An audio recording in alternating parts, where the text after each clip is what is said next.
Hi everyone, welcome back to your English Academy YouTube channel. Okay, ಈ ಒಂದು video ಕ್ಲಾಸಲ್ಲಿ ನಾವೇನು ಮಾಡ್ತಾ ಇದ್ದೀವಪ್ಪ ಅಂತಂದ್ರೆ ಈ ಮುಂದಿನ ತಿಂಗಳು ಬರ್ತಕ್ಕಂಥ ಟಿ ಟಿ ಎಕ್ಸಾಮ್ಗೆ ಇಂಗ್ಲೀಷ್ ಕ್ವಶನ್ ಪೇಪರನ್ನು last year T T 6/11/2022 question paper with ಆನ್ಸರ್ಸನ್ನು ಅವರಿಗೆ ಯಾವ ರೀತಿ ಕ್ವಶನ್ಸ್ ಬರ್ತವೆ, ಯಾವ ರೀತಿ ಆನ್ಸರ್ಸನ್ನು ನಾವು ರೈಟ್ ಆನ್ಸರನ್ನು ಚಾಯ್ಸ್ ಮಾಡ್ಕೋಬೇಕು ಅನ್ನೋ ದೃಷ್ಟಿಯಿಂದ ಅವರಿಗೊಂದು ಹೆಲ್ಪ್ ಆಗಲಿ ಅನ್ನೋ ಉದ್ದೇಶದಿಂದ ನಾನೇನು ಮಾಡ್ತಾ ಇದ್ದೀನಪ್ಪ ಅಂದರೆ ಈ ಕ್ವಶನ್ ಪೇಪರನ್ನು I am bringing in front of you my dearest English aspirants for that next T E T exam. Okay, it is the part 2 second language English, second paper it is. Okay, 6/11/2022 ನಡೆದಿರ್ತಕ್ಕಂಥದ್ದು. Okay, the first ಅವ್ರು ಕೊಟ್ಟಿರೋದು ಏನಪ್ಪ ಅಂದ್ರೆ ಒಂದು following the passage and answer the question that follow. Question number 31ರಿಂದ 38 ಏನದಪ್ಪ ಅಂತಂದ್ರೆ ಇದು ಪ್ಯಾಸೇಜನ್ನು ಕೊಟ್ಟಿದ್ದಾರೆ. ಆ ಪ್ಯಾಸೇಜ್ ಮೇಲೆ ನಾವೇನು ಮಾಡಬೇಕು, ಕೆಳಗಡೆ ಕ್ವಶನ್ಸನ್ನು ಕೊಟ್ಟಿರ್ತಾರೆ, ಆ ಕ್ವಶನ್ಸನ್ನು ನಾವು ಆನ್ಸರ್ ಮಾಡಬೇಕು. ಹಾಗಾದರೆ ಲೆಟ್ಸ್ ಫಸ್ಟ್ ನಾವು ಪ್ಯಾಸೇಜನ್ನು ನೋಡೋಣ. ಏನಿದೆಪ್ಪ ಅಂದ್ರೆ, one hot day man was travelling along ವಿ busy road. He was going to his village. He was tired and sweat was pouring down his face. He stopped a cart and came along and asked the cartman to give him a lift. ಇಲ್ಲೇನಪ್ಪ ಅಂದ್ರೆ ಒಂದು ಮಧ್ಯಾಹ್ನ ಸಮಯದಲ್ಲಿ ಒಬ್ಬ ಮನುಷ್ಯ ಏನು ಮಾಡ್ತಿರ್ತಾನಪ್ಪ ಅಂದ್ರೆ ಆ ಬಿಸಿ ರೋಡಲ್ಲಿ ನಡೀತಾ ಹೋಗ್ತಿರ್ತಾನೆ. ಅವನಿಗೆ ಏನಾಗುತ್ತೆ, ಅವನು ಹಳ್ಳಿಗೆ ಹೋಗ್ತಾ ಇರ್ತಾನೆ, ಅವನಿಗೆ ಟಯರ್ಡ್ ದಣಿವಾಗುತ್ತೆ. ಹಾಗಾಗಿ ಒಬ್ಬ ಕಾರ್ಟ್ ಮ್ಯಾನ್ಗೆ ಅವ ಏನು ಮಾಡ್ತಾನೆ, ಹೆಲ್ಪನ್ನು ಕೇಳ್ತಾನೆ, ನಾನು ಊರಿಗೆ ಒಯ್ದು ಬಿಡ್ತೇನೆ ಅಂತೇಳಿ. Then next, I will take you there for 10 rupees said the cart man. ನನಗೆ ನೀ 10 ರೂಪಾಯಿ ಕೊಡಬೇಕು, ಆಮೇಲೆ ಏನು ಮಾಡ್ತೀನಿ, ನಾನು ನಿನಗೆ ಒಯ್ತೀನಿ ಅಂಥೇಳಿ ಕಾರ್ಟ್ ಮ್ಯಾನ್ ಹೇಳ್ತಾನೆ. The traveller agreed and climbed on to the cart. ಇವೇ ಕ್ವಶನ್ಸ್ ಇರ್ತವೆ, ಒಂದು ಸ್ವಲ್ಪ ಇಂಪಾರ್ಟೆನ್ಸನ್ನು ಕೊಡ್ರಿ. 10 ರೂಪಾಯಿ ಆಮೇಲೆ ಕೇಳ್ತಾನೆ, ಅದಕ್ಕೆ ಅವ ಕಾರ್ಟನ್ನು ಹತ್ತಾನೆ. An hour later the cartman stopped for his mid-day meal. He went and sat under a tree. ಅವೇನು ಮಾಡ್ತಾನೆ, ಊಟಕ್ಕೋಸ್ಕರ ಗಿಡದ ಬಳ್ಳಿ ಹೋಗಿ ಕುಂದಿರ್ತಾನೆ. The traveller got down and sat under the shade of the cart. ಇವ ಏನು ಮಾಡ್ತಾನೆ, ಆ ಕಾರ್ಟಿನ ಗಾಡಿಯ ಕೆಳಗಡೆ ಹೋಗಿ ಕುಂದಿರ್ತಾನೆ ನೆರಳಲ್ಲಿ. The cart man finished eating and they started the journey again. ಮತ್ತೆ ಜರ್ನಿ ಸ್ಟಾರ್ಟ್ ಮಾಡ್ತಾರೆ. When they reached the village the traveller took out a 10 rupee note to pay cart man. ಹಳ್ಳಿಗೆ ರೀಚ್ ಆದಮೇಲೆ 10 ರೂಪಾಯಿ ಏನು ಮಾತಾಡಿರ್ತಾನಲ್ಲ ಅದನ್ನ ಕೊಡಲಿಕ್ಕೆ ಹೋಗ್ತಾನೆ. ಯಾರಪ್ಪ ಅಂತಂದ್ರೆ ಆ traveller. But the cart man would not take its. Didn't you rest in the shade of my cart in the heat of mid day sun. He ask pay me for the shade to give me 20 rupees. ನನ್ನ ಗಾಡಿ ಕೆಳಗಡೆ ಕೂತಿಯಲ್ಲ ಅದ್ರದ್ದು 10, ನಿನ್ನ charge 10, 20 ರೂಪಾಯಿ ಕೊಡು ಅಂತ ಹೇಳ್ತಾನೆ. ಇದನ್ನೇ ಕ್ವಶನ್ ಕೇಳ್ತಾರೆ ನೋಡ್ರಿ, ಸ್ವಲ್ಪ ಗಮನ ಕೊಡ್ರಿ. The traveler refused. There was a quarrel. They went to the village head person and asked him to settle the dispute. It was late afternoon. The headman asked the traveler to stand in the middle of the road holding a 10 rupees note in the hand. ಈ ಜಗಳ ಎಲ್ಲಿ ಹೋಗ್ತದ, ಆ ಒಂದು village ಪಂಚಾಯತ್ಗೆ ಹೋಗುತ್ತಾ. ಆ ಪಂಚಾಯತ್ ಮನುಷ್ಯ ಹೆಡ್ಮ್ಯಾನ್ ಏನು ಹೇಳ್ತಾನಪ್ಪ ಅಂದ್ರೆ, ನೀ ಬಿಸಿಲಲ್ಲಿ ಹೋಗಿ ನಿಂದ್ರು, ಆ ನೆರಳು 10 rupees ಹಿಡ್ಕೊಂಡು ನಿಂದ್ರು, ಅದು ನೆರಳು ಬೀಳ್ತಲ್ಲ ಅದನ್ನೇ ತಗೋ ಅಂತ ಹೇಳ್ತಾನೆ. The traveller did as he was told. The headman then turned to the cartman. Go and take both rupees, he said. ಹೋಗಿ ಎರಡು ತಗೋ, ಅವನದು ರುಪೀಸು ಮತ್ತು ಆ ನೆರಳನ್ನು ತಗೋ ಅಂತ ಹೇಳ್ತಾನೆ. Okay, both asked the cartman confused. Yes, said the headman. Both the one is hand and its shadow the ground. I think the shadow of a rupees is a fair price for the shade of a cart. ಅದಕ್ಕೆ ಈ ರೀತಿ ಏನಾಗುತ್ತೆ, ಈ passage story end ಆಗುತ್ತೆ. ಇದ್ರ ಮೇಲೆ questions ಇದ್ದಾವೆ, ನಾವು ಯಾವ ರೀತಿ ಸಾಲ್ವ್ ಮಾಡ್ಬೇಕು ನೋಡ್ರಿ. ಆ ಸ್ಟೋರಿ ಪ್ಯಾಸೇಜನ್ನು ನೀವು ಚೆನ್ನಾಗಿ ಅರ್ಥ ಮಾಡ್ಕೊಂಡಿದ್ರೆ ನೀವು ಎಷ್ಟು 30ರಿಂದ 30 ತನಕ ಆರಾಮ್ ಆನ್ಸರ್ಸನ್ನು ತೆಗಿಬೋದು. Next first choose the word which means quarrel. ಹಾಗಾದ್ರೆ ಈ ಕ್ವಾರಲ್ದ ವರ್ಡ್ ಏನು ಕೇಳಿದಾರಪ್ಪ ಅಂದ್ರೆ ಸಿನಾನಿಮ್ ಕೇಳಿದ್ದಾರೆ. ಇಲ್ಲಿ ಸಿನಾನಿಮ್ ಏನು ಸಮಾನಾರ್ಥಕ ಪದ ಏನಾಗುತ್ತೆ, ಕ್ವಾರಲ್ ಅಂದ್ರೆ ಏನು, ಡಿಸ್ಪ್ಯೂಟ್. ಇಲ್ಲಿ ಕೊಟ್ಟಿದ್ದಾರೆ ನೋಡ್ರಿ, the right answer is dispute here.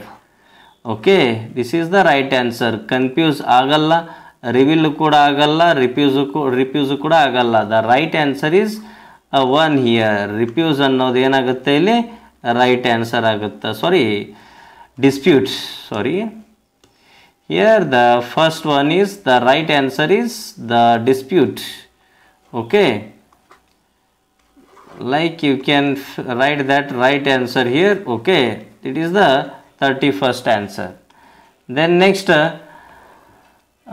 32nd, the cartman stopped for his meal. The parts of speech of the underlined word in a sentence is. ಈ ಸೆಂಟೆನ್ಸಲ್ಲಿ ಅಂಡರ್ಲೈನ್ ಯಾವ್ದು ಮಾಡಿದ್ದಾರೆ? ಮೀಲನ್ನು ಅಂಡರ್ಲೈನ್ ಮಾಡಿದ್ದಾರೆ. ಹಾಗಾದರೆ ಮೀಲ್ ಅನ್ನೋದು ಪಾರ್ಟ್ಸ್ ಆಫ್ ಸ್ಪೀಚಲ್ಲಿ ಏನಾಗುತ್ತೆ? ಇದು ಆ್ಯಕ್ಷನ್ ವರ್ಡ್ ಆಗಲ್ಲ, ತಪ್ಪು. ಅಡ್ಜೆಕ್ಟಿವ್ ಕೂಡ ಆಗಲ್ಲ, ತಪ್ಪು. ಆಡ್ವರ್ಬ್ ಕೂಡ ಆಗಲ್ಲ. ಹಾಗಾದ್ರೆ ಫೋರ್ತ್ ಆಪ್ಷನ್ ಮೀಲ್ ಅನ್ನೋದು ಏನಾಗುತ್ತೆ? ನೌನ್ ಆಗುತ್ತೆ. ಹಾಗಾದ್ರೆ the fourth answer is right here. Meal is a noun here in this question. Next, 33rd, the craftsman demanded ₹20 on reading the village as. ಕಾರ್ಟ್ಮ್ಯಾನ್ ₹20 ಬೇಡ್ದ. ಯಾಕೆ? ನಾನು ನಿಮ್ಗೆ ಇನ್ಕ ಪ್ಯಾಸೇಜಲ್ಲೇ ತೋರಿಸಿದೆ ನೋಡ್ರಿ. ಯಾಕೆ ಬೇಡ್ದ? The village took longer to reach then expected. ಇಲ್ಲ, ಹಳ್ಳಿದು ಅಷ್ಟೇ ಇತ್ತು.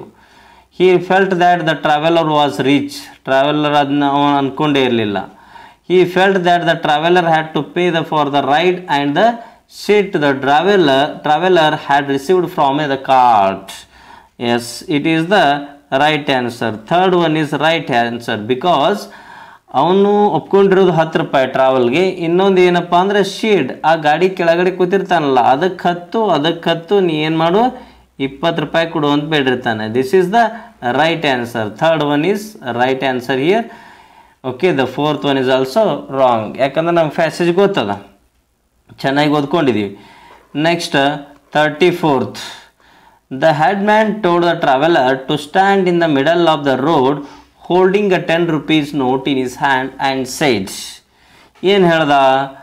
ಆ ಒಂದು ₹10 ಹಿಡ್ಕೊಂಡು ಬಿಸಿಲಲ್ಲಿ ನಿಂದರು ಅಂತ. ಗೋ ಟೇಕ್ ದ ನೋಟ್ ಅಂತ ಅಲ್ಲಿಲ್ಲವ. ಆ ನೋಟು ಮತ್ತು ನೋಟಿನ ನೆರಳನ್ನು ತಗೋತಂದವ.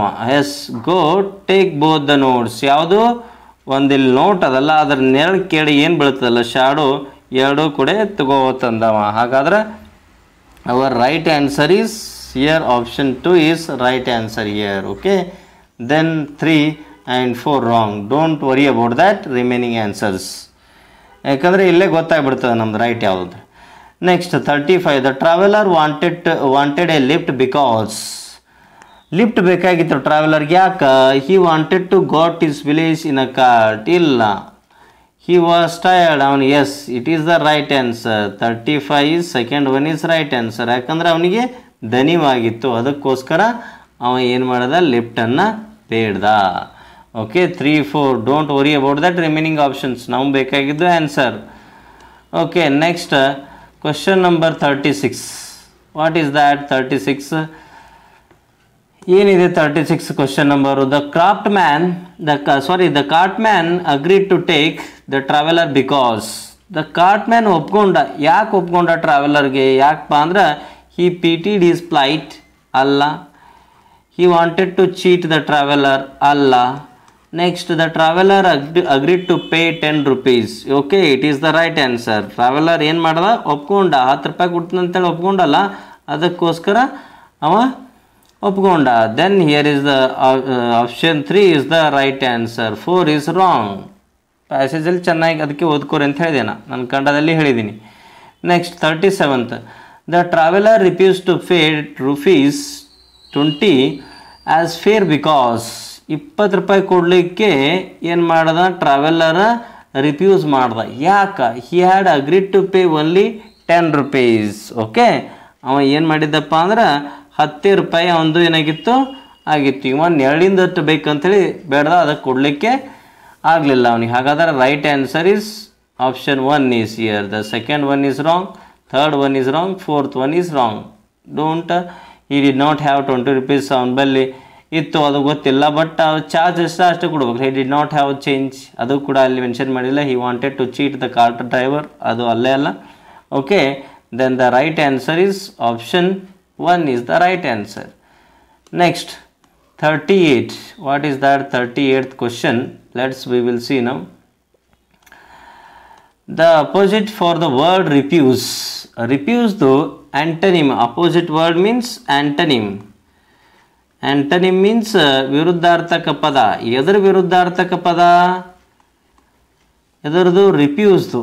ರಿಫ್ಯೂಸ್ದು ಅಪೋಸಿಟ್ ವರ್ಡ್ ಏನಾಗುತ್ತಪ್ಪ ಅಂದ್ರೆ refuse accept. Which one is accept here? ನೀವೊಂದು ಸ್ವಲ್ಪ ವೊಕ್ಯಾಬ್ಯುಲರಿ ಓದ್ಕೊಂಡಿದ್ರ then the second one accept is right answer is refuse accept. Okay, here is the antonyms. ಸ್ವಲ್ಪ ಓದ್ಕೊಡ್ರಿ, ಯಾವ್ದು ಕೇಳ್ತಾರೆ ಅಂತ ಗೊತ್ತಾಗಲ್ಲ, ಅದಕ್ಕೋಸ್ಕರ ನಿಮಗೆ ಎಕ್ಸಾಮ್ಗೆ ಒಂದು ಸ್ವಲ್ಪ ವೆಕ್ಯಾಬ್ಯುಲರಿ ಸ್ಟ್ರೆಂತು ಕೂಡ ಬೇಕು. Okay, next read the poem and answer the questions that follow. ಪೊಯಮನ್ನು ಓದ್ರಿ, ಕೆಳಗೆ ಕೊಟ್ಟಿರ್ತಕ್ಕಂಥ ಕ್ವಶನ್ಸನ್ನು. ಪ್ಯಾಸೇಜ್ ಆಯಿತು, ಅಲ್ಲಿ ಈಸಿಯಾಗಿ 9 ಮಾರ್ಕ್ಸನ್ನು ನಾವು ತೆಗೆದ್ವಿ. ಇಲ್ಲಿ ಕೂಡ ಏನಪ್ಪ ಅಂದ್ರೆ 6 ಮಾರ್ಕ್ಸ್ ಇದಾವೆ, ಈಸಿಯಾಗಿ ತೆಗಿಬೋದು. ಚೆನ್ನಾಗಿ ಅರ್ಥ ಮಾಡ್ಕೊಬಿಡ್ರಿ ಪೊಯಮನ್ನು. Riches I hold in a light esteem and love I love to scorn and lust of fame was but a dream that vanished with the morn. ಇಲ್ಲಿ ರಿಚ್ನೆಸ್ ಬಗ್ಗೆ ಇಲ್ಲಿ ಏನಪ್ಪ ಅಂದ್ರೆ ಎಮಿಲಿ ಬ್ರ್ಯಾಟಿ ಅಂತ ಹೇಳ್ಕಿರೋ ಪೊಯಮ್ ಬರೆದಿರ್ತಕ್ಕಂಥ ಒಂದು ಪೊಯಮ್ ಇದು. ಈ ರಿಚ್ನೆಸ್ಸು, ಈ ಒಂದು ಡ್ರೀಮ್ಸು ಯಾವುದ್ರ ಮೇಲೂ ಆಸೆ ಇರ್ತಕ್ಕಂಥ ಒಂದು ಕವಿ ಬರೆದಿರ್ತಕ್ಕಂಥದ್ದು ಇದು. ಅದಕ್ಕೆ and if I pray the only prayer that moves my lips for me is leave the heart that now I bear and give me liberty. Liberty ಅಂದರೆ ಏನಪ್ಪ ಅಂದರೆ ಇಲ್ಲಿ ಫ್ರೀಡಮನ್ನು ನನಗೆ ಬೇಕು, ಯಾವ ರಿಚ್ನೆಸ್ಸು ಬೇಡ ಅಂತ ಹೇಳ್ತಾ ಇದ್ದಾರೆ. Yes, as my swift days near their goal, it is all that I implore in life and death, a chainless soul with the courage to endure. Okay, ಈ ರೀತಿಯಾಗಿ ಈ ಒಂದು ರಿಚ್ನೆಸ್ ಬಗ್ಗೆ ಬೇಡ, ನನಗೆ ಯಾವಾಗ ಸಿಂಪ್ಲಿಸಿಟಿ ಲೈಫ್ ಬೇಕಂಥೇಳಿ ಈ ಪೊಯಮ್ ಮೂಲಕ ಹೇಳ್ತಾ ಇದ್ದಾರೆ. The poet is here. ಅದರ ಮೇಲಿನ ಕ್ವಶನ್ಸ್ ಇದ್ದಾವೆ, ಜಸ್ಟ್ ಒಂದು ಸ್ವಲ್ಪ ಇಲ್ಲಿ ನೀವು ಚೆನ್ನಾಗಿ ಅರ್ಥ ಮಾಡ್ಕೊಂಡಿದ್ರೆ ಆನ್ಸರ್ ಮಾಡ್ಬೋದು. The poet does not want to be. ಏನು ಬೇಕಾಗಿಲ್ಲ ಇಲ್ಲಿ ಕವಿಗೆ? ದ ಪುವರ್ ಆ್ಯಂಡ್ ಹಂಬಲ್ ಅಲ್ವೇ ಅಲ್ಲ, ಪ್ರೌಡ್ ಆ್ಯಂಡ್ ವೈಲ್ ಅಲ್ಲ, second also, then rich and famous. Rich and ಶ್ರೀಮಂತಿಕೆ ಮತ್ತು ನಾನು ಫೇಮಸ್ ಆಗಬೇಕನ್ನೋದು ಏನಪ್ಪ ಅಂದ್ರೆ ಇಲ್ಲಿ ಕವಿಗೆ ಬೇಕಾಗಿಲ್ಲ. ಹಾಗಾದ್ರೆ third answer is rich and famous. Okay, 39th answer is third one, rich and famous poet ಇಲ್ಲಿ ಕವಿ ಬಯಸೋದಿಲ್ಲ. Next 14th the lust of fame.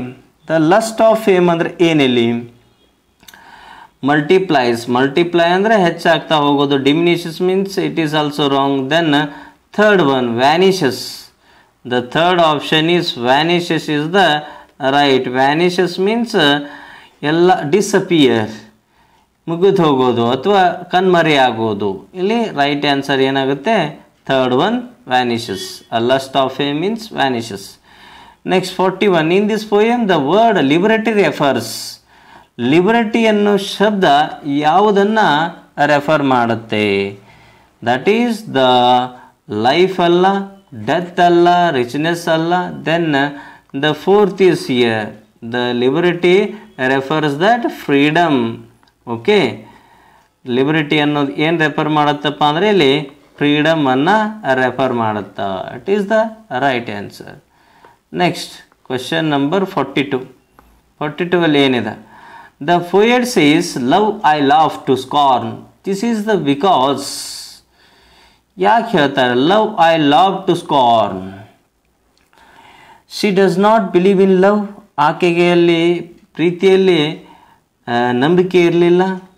Okay, it is the right answer. The poet love I love to scorn. ಯಾಕಂದ್ರೆ love ನೋಡಿದ್ರೆ ನನಗೇನು ಬರುತ್ತಾ? ಪ್ರೀತಿ ನೆನೆಸ್ಕೊಂಡ್ರೆ ನಗು ಬರುತ್ತೆ. ಯಾಕಂದ್ರೆ ಆ ಒಂದು ಪೊಯೆಟ್ ಒಂದು ಜೀವನದಲ್ಲಿ ಏನಾದರೂ ಒಂದು ಚೀಟಿಂಗನ್ನು ಆಗಿರ್ಬೋದು, ಅದಕ್ಕೋಸ್ಕರ ಅವ್ರಿಗೇನಪ್ಪ ಅಂದರೆ ಪ್ರೀತಿಯಲ್ಲಿ ನಂಬಿಕೆ ಇರಲಿಲ್ಲ. She feels the whole world is in love. That is wrong. She believes only in the value of materialistic possessions. That is wrong. She makes fun of everything. It's wrong. Then right answer is 1.